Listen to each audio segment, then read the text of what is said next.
Madam Deputy Speaker, can I thank the Prime Minister for his leadership over the last week?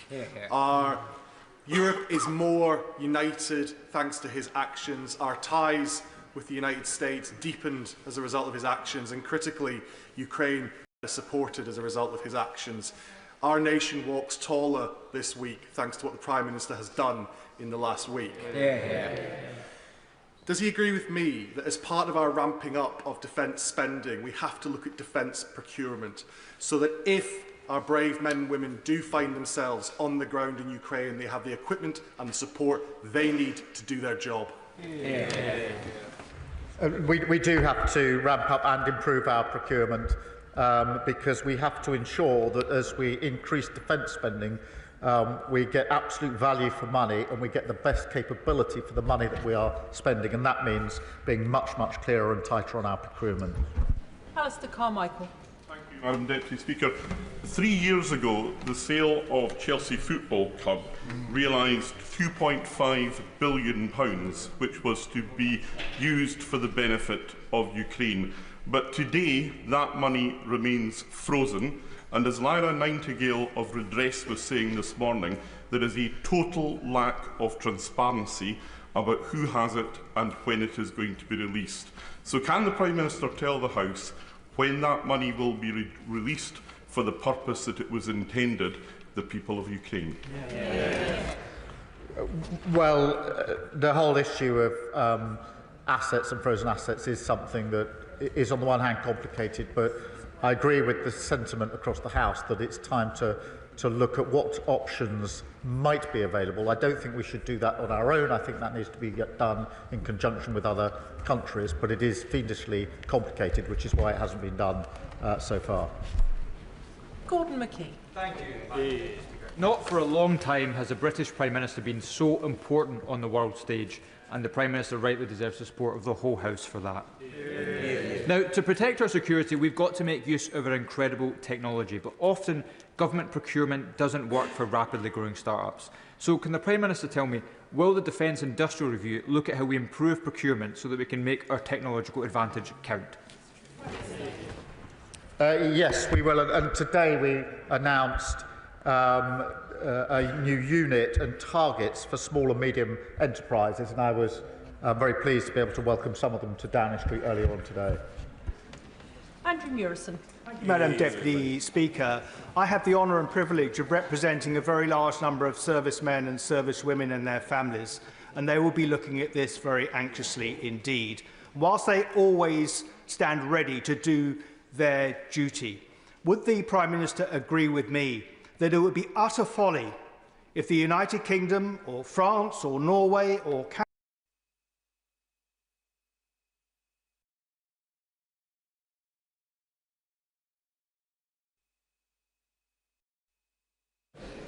We now come to the statement on Ukraine. I call the Prime Minister.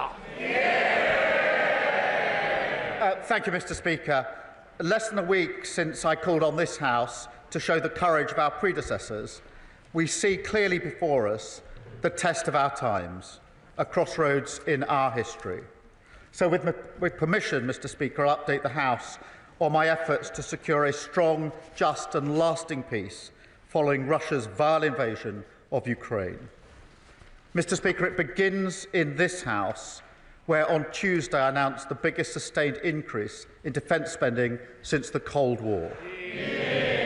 A recognition of the fact that once again we live in an era where peace in Europe depends upon strength and deterrence, but also a rediscovery of the old post-war argument long held on these benches, that economic security is national security.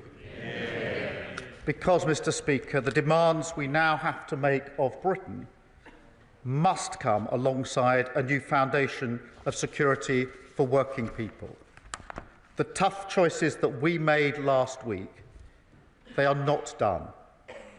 We must use the process of getting to 3% of our national income spent on defence to fundamentally rebuild British industry, use our investment in military spending to create new jobs and apprenticeships in every part of the country. And that's why last night I announced a deal that perfectly symbolises the new era. A partnership with Ukraine that allows them to use £1.6 billion of UK export finance to buy 5,000 air defence missiles manufactured in Belfast. Mr. Speaker, that means UK jobs, UK skills, UK finance pulling together for our national interests, putting Ukraine in the strongest possible position for peace and protecting innocent civilians from the terror of Russian drones. Mr. Speaker, my efforts continued on Thursday when I met President Trump in the White House to strengthen our relationship with America. Now, what happened in his subsequent meeting with President Zelensky is something nobody in this House wants to see. But I do want to be crystal clear. We must strengthen our relationship with America. For our security, for our technology, for our trade and investment. They are and always will be indispensable. And we will never choose between either side of the Atlantic. In fact, Mr. Speaker, if anything, the past week has shown that that idea is totally unserious. Because while some people may enjoy the simplicity of taking a side, this week has shown with total clarity that the US is vital in securing the peace we all want to see in Ukraine. So I welcome the opportunity for a new economic deal with the US, confirmed by the President last week, because it's an opportunity I'm determined to pursue. I welcome the positive discussions we had on European security, including his clear support for Article 5 of NATO. I welcome the understanding from our dialogue that our two nations will work together on security arrangements for a lasting peace in Ukraine. I also welcome the President's continued commitment to that peace, which nobody in this House should doubt for a second is sincere.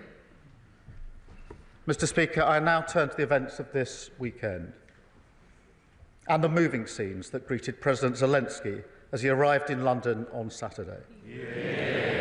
Mr. Speaker, I saw for myself he was taken aback when the crowd in Whitehall cheered at the top of their voices, and they were speaking for the whole of our country.